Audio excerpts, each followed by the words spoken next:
bawa. Apa Najla? Enggak. Kamu kayaknya hari ini bahagia banget Najla.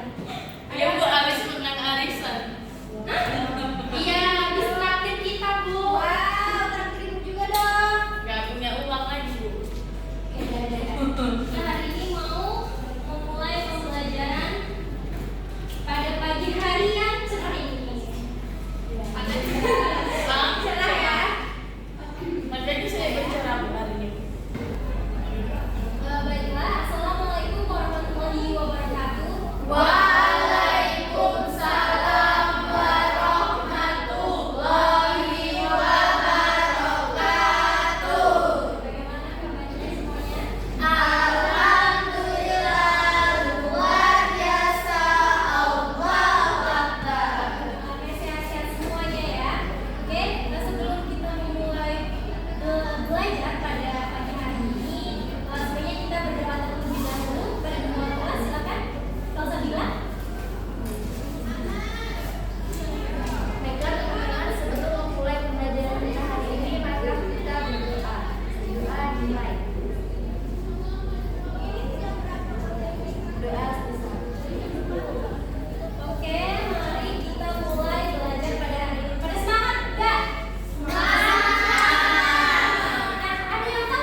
ciri-ciri dari teks prosedur. Ada berapa ini?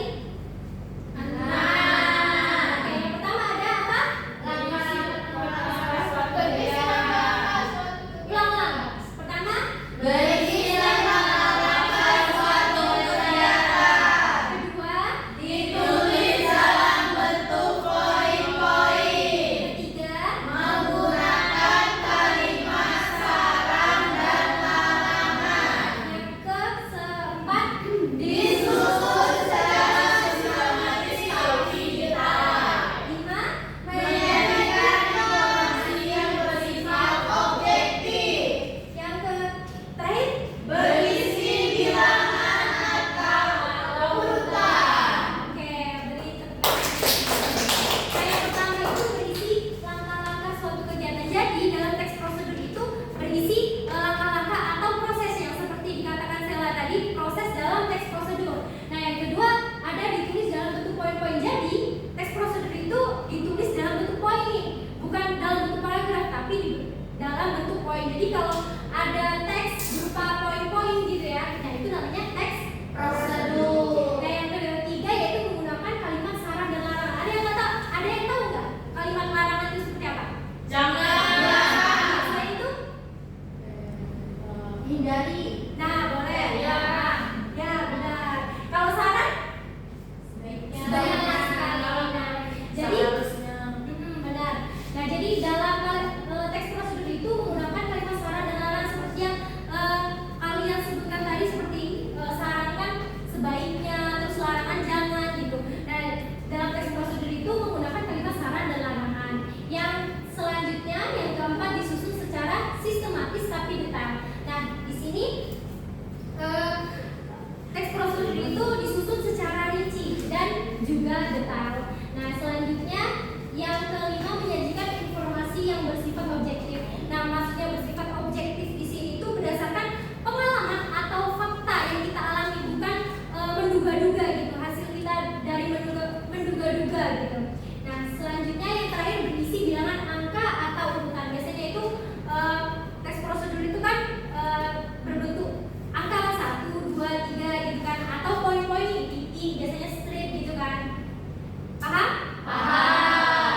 Oke, selanjutnya masuk ke kaidah kebahasaan dari teks prosedur.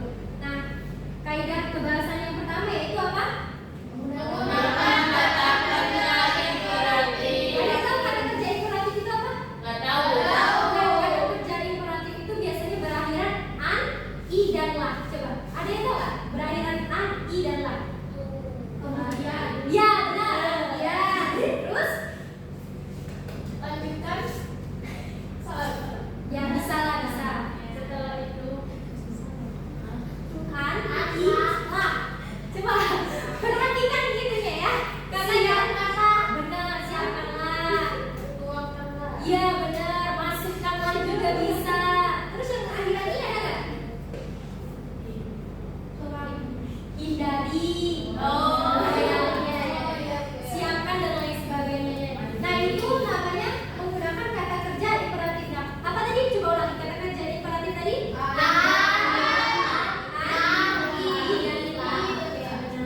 Yang kedua yaitu menggunakan teknis. Benar, menggunakan kata teknis. Nah, jadi menggunakan kata teknis adalah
Iya, benar. Apa tuh amplop telur? Gimana caranya? Oh, pecahkan telur. Saya dengarnya tuangkan telur. Nah, untuk pergantian waktu itu mengacu pada tindakan yang dilakukan dengan menggunakan ungkapan. Contohnya itu menerima, menikmati, menolak, dan lain sebagainya. Selanjutnya kita masuk ke jenis-jenis prosedur. Yang pertama itu ada sederhana, yang kedua ada protokol, yang ketiga ada kompleks. Nah, yang pertama yang sederhana nih. Nah, yang sederhana ini adalah jenis teks prosedur yang biasanya itu singkat, cuma 2 atau 4 tahapan saja gitu, ya. Terus yang kedua yaitu protokol, di mana teks prosedur protokol ini bersifat fleksibel, dinamis, maksudnya bisa tidak berurutan gitu, dan dia biasanya lebih banyak dari sederhana gitu kan. Selanjutnya kompleks. Yang ketiga itu kompleks, di mana teks prosedur kompleks ini urutannya tuh lebih banyak dari teks prosedur yang sederhana, dan dia tuh biasanya tuh lebih detail dan benar-benar sejelas-jelasnya gitu. Jadi kompleks ini benar-benar harus rinci dan jelas. Paham? Paham. Coba kita ulangi lagi. Sederhana tadi gimana? Yang protokol tidak fleksibel. Yang ketiga lebih Nah, selanjutnya yaitu langkah menyusun teks prosedur. Yang pertama yaitu apa? Menentukan apa? Yang kedua ada tujuan. Yang ketiga ada keempat susun yang kelima itu tambahkan kesimpulan. Ini biasanya kesimpulan atau penutup itu bersifat opsional atau bisa dimasukkan atau tidak. Oke, selanjutnya masuk ke contoh. Nah, di sini ada contoh cara menyeduh teh hangat. Coba perhatiin, baca. Contoh cara menyeduh teh hangat. Coba setelah kalian amati nih ya, ini masuk ke teks prosedur jenis apa? Sederhana. Wah, kalian mau perhatikan ya. Ini masuk ke sederhana karena apa?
kalimat perintahnya kita kupas buah durian. Sudah tuh pisahkan daging buah durian dari bijinya. Terus teman-teman bisa gunakan sendok. Terus yang konjungsinya itu ada kata dan, karena, namun, agar, jika, setelah, dan supaya. Terus yang larangan ada kata jangan di situ. Jangan juga terlalu banyak garam, akan membuat tempoyak jadi tidak enak. Oke, kasih tepuk tangan untuk teman kita. Gimana jawaban kelompok yang lain? Sama? Mirip ya. Kurang lebih sama, Bu. Untuk kelompok 2 siapa? Izanul. Dua. Ya, silakan nomor itu Izanul.